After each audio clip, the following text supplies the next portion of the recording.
Mahanadi serial இன்னைக்கு எபிசோட்ல விஜய் வந்து காவேரி கிட்ட நடந்ததெல்லாம் சொல்லி ரொம்ப ஃபீல் பண்ணி அழுதுட்டு இருக்காங்க. இன்னொரு பக்கம் கங்கா வந்து குமரனுக்காக வெயிட் பண்ணிட்டு இருக்காங்க. லேட் நைட் ஆயிட்டு இன்னும் காணலே அப்படின்னு சொல்லி ஃபீல் பண்ணிக்கிட்டு இருக்காங்க. குமரனும் வராங்க. அப்ப சத்தம் போடுறாங்க. சத்தம் போடாத உள்ள வச்சு சத்தம் போடு, வெளியே பார்த்தா என்ன நினைப்பாங்க அப்படிங்கிற மாதிரி கங்காவோட அம்மா வீட்டுக்குள்ள கூட்டிட்டு போறாங்க. கங்கா வந்து குமரனை பிடிச்சி பயங்கரமா திட்டுறாங்க. குமரன் சொல்றாங்க, ஒரு சின்ன வேலையா வெளியே போனேன் அப்படிங்கிற மாதிரி.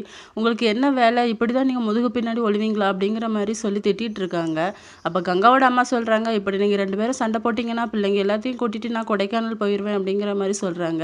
அங்கே போய் நீ என்ன பண்ண போகிற அப்படிங்கிற மாதிரி கங்கா சொன்னதும், தேவையில்லாத சண்டை வேண்டாம் அப்படின்னு சொல்லிட்டு எல்லாருமே அவங்கவுங்க வேலையை பார்க்க போயிடுறாங்க. அடுத்த சீனில் காவேரி விஜய் கிட்ட கேட்குறாங்க, இவ்வளோலாம் ரெடி பண்ணிட்டு அவங்க எதுக்கு உங்களை விட்டு போனாங்க அப்படின்னு சொல்லி. என்ன காரணம்னு எனக்கே தெரியலை. கல்யாணத்துக்கு 2 பேர் வீட்லேயுமே ஓகே சொல்லிட்டாங்க. ஒரு நாள் காலையில் எழுந்துச்சு பார்த்தாவே வீட்டில் யாருமே இல்லை. நான் ஒரு பிச்சைக்கார மாதிரி ரோட்லலாம் தேடி தேடி அலைஞ்சு பார்த்தேன் அப்படிங்கிற மாதிரி ரொம்ப ஃபீல் பண்ணி அழுதுகிட்டே சொல்கிறாங்க. காவேரி வந்து ரொம்ப டல்லாயிடுறாங்க.